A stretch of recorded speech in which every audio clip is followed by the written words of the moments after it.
Bapak, Ibu, saudara-saudara yang dikasihi oleh Tuhan, renungan kita pada saat ini topiknya setia melakukan perintah Tuhan. Sebelumnya kita berdoa. Bapa di surga yang baik, Bapa pemelihara dan melindungi hidup kami, serta yang memberi kami kehidupan. Saatnya kami akan mendengarkan firman-Mu dan penjelasannya. Kiranya buka hati dan pikiran kami, supaya mendengar dengan baik, menyimak dengan baik, memahami dengan baik, dan dapat melakukannya dengan baik sebagai tanda sinar kemuliaan Tuhan. Melalui perintahnya kami setia melakukannya. Dalam nama Tuhan Yesus kami berdoa. Amin. Bapak dan Ibu, saudara-saudara yang dikasihi oleh Tuhan, kita baca firman Tuhan dari Yosua 22 ayat 5 yang bunyinya demikian. Hanya lakukanlah dengan sangat setia perintah dan hukum yang diperintahkan kepadamu oleh Musa, hamba Tuhan itu, yakni mengasihi Tuhan Allahmu, hidup menurut segala jalan yang ditunjukkannya, tetap mengikuti perintahnya, berpaut padanya dan berbakti kepadanya dengan segenap hatimu dan dengan segenap jiwamu. Bapak Ibu, memulai sebuah pekerjaan adalah mudah. Namun setia melakukan pekerjaan sangatlah sulit. Percaya kepada Tuhan itu gampang, namun setia mengikuti kehendak Tuhan sangat sulit. Nas saat ini mengajak kita agar mau melakukan perintah Tuhan dengan sangat setia. Jangan pernah merasa diri puas karena telah menjadi Kristen, tapi lakukanlah perintah firman Tuhan dengan lebih setia. Lakukanlah lebih dan lebih lagi. Jika kita setia beribadah, lakukanlah dengan lebih setia lagi. Jika kita telah setia memberikan korban persembahan, lakukanlah dengan lebih setia lagi. Lakukanlah perintah Tuhan dengan lebih dan lebih setia lagi.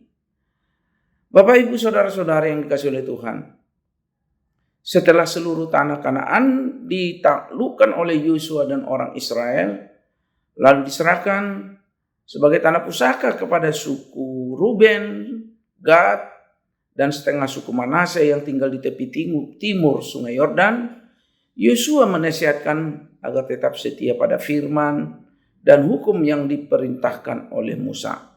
Tanda kesetiaan adalah melakukan perintah sesuai dengan hukum Tuhan, sebab tidaklah mungkin kita setia kepada Tuhan yang tidak terlihat wujudnya, sementara kita tidak setia kepada hukum dan perintahnya kepada kita. Kita juga tidak mungkin mengasihi Tuhan yang kita tidak lihat, sementara kita tidak mengasihi perintahnya.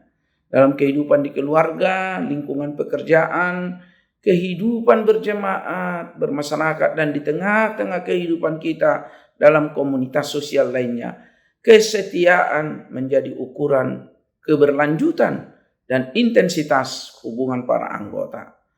Mungkinkah adanya perbedaan persepsi, misalnya komunikasi dan gangguan lainnya, akan dapat dipecahkan dengan cepat dan harmonis karena masing-masing mengutamakan kesetiaan dalam menjaga hubungan baik.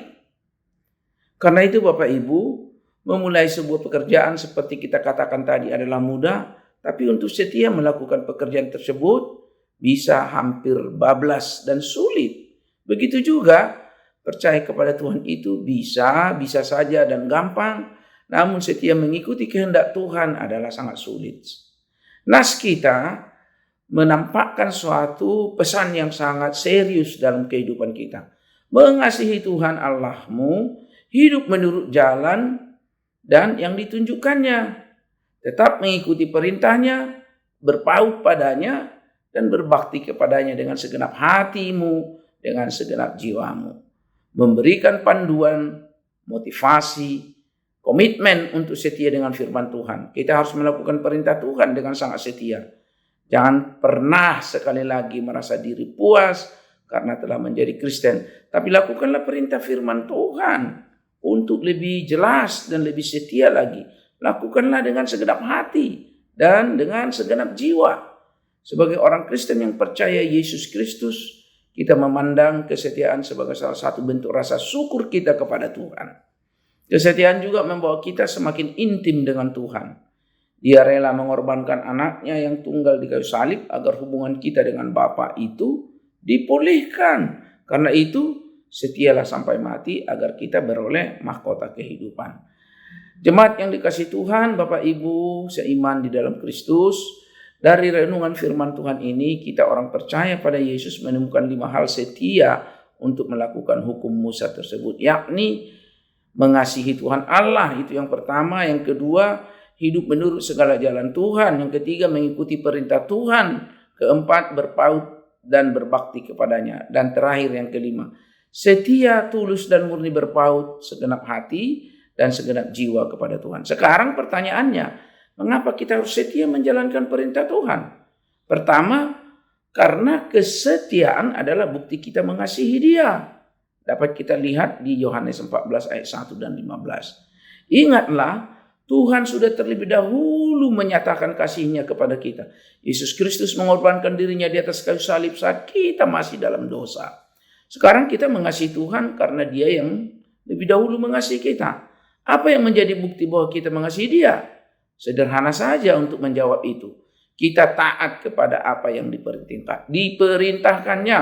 Orang yang cinta Tuhan pasti melakukan kehendak-Nya. Dapat kita baca dalam 1 Yohanes 2 ayat 3 dan 4. Yang kedua, karena kesetiaan adalah salah satu bentuk rasa syukur kita kepada Dia dalam Ibrani 12 ayat 8. Itu berarti kita mengingat dalam tradisi dan konteks kehidupan kita ada satu istilah dalam bahasa Indonesia untuk memahami pengertian bahwa kesetiaan adalah salah satu bentuk rasa syukur, rasa terima kasih, yaitu kata berhutang budi. Dia yang sudah menebus kita dari hukuman dosa dan yang sudah demikian mengasihi, memperhatikan, menjaga, melindungi kita sampai hari ini. Karena itu sudah selayaknya kita membalas segala kebaikan-Nya dengan taat menjalankan firman-Nya. Lakukanlah apa yang berkenan kepadanya dan ucap syukur atas kasih-Nya. Yang ketiga, karena kesetiaan membawa kita semakin intim. Dapat kita temukan itu dalam Mazmur 145 ayat 17 sampai 18. Maka orang yang mengasihi Tuhan pasti taat akan perintah-Nya dan Tuhan akan menjadi semakin dekat dengan orang tersebut. Bisakah kita bayangkan hubungan seorang anak yang mengaku mengasihi ayahnya tetapi tidak mau menuruti perkataan ayahnya itu? Sang ayah pasti mengakui status sang anak, tetapi hubungan mereka berdua akan semakin menjauh jika si anak terus-menerus tidak mengikuti perkataan ayahnya. Demikian juga dengan Bapa di surga. Ia begitu rindu memiliki hubungan intim dengan kita sehingga Dia rela mengorbankan anaknya yang tunggal di kayu salib agar hubungan kita dengan Bapa yang Maha Kudus itu dipulihkan. Kesetiaan kita kepadanya akan memperkuat hubungan kita dengan dirinya. Karena itu, setialah sampai mati agar kita beroleh mahkota kehidupan. Tuhan Yesus memberkati. Amin. Kita berdoa. Bapa di surga, kami sudah mendengar dan merenungkan firman-Mu. Kiranya setia untuk melakukan perintah Tuhan dalam kehidupan kami dapat menjadi wujud nyata daripada tanda sinar kemuliaan-Mu kami lihat ada di sekitar kami. Terima kasih Tuhan. Ajar kami dengan segenap hati dan segenap jiwa untuk berbuat yang baik, untuk berbuat supaya Tuhan dimuliakan dan kehendak-Mu dinyatakan melalui tindakan, perkataan, perbuatan, kasih sayang, kesetiaan, dan juga dalam hidup kudus di dalam Kristus. Amin.